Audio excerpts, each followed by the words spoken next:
What's the meaning of crying?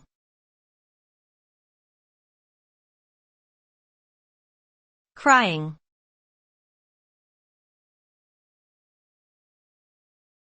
Crying.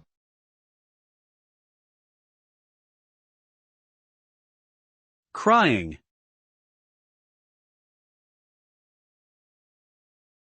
Crying.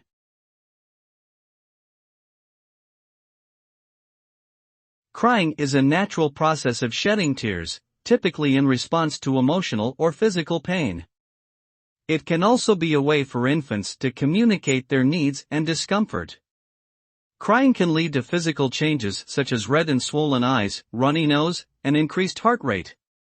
Emotionally, crying can provide relief, release tension, and reduce stress.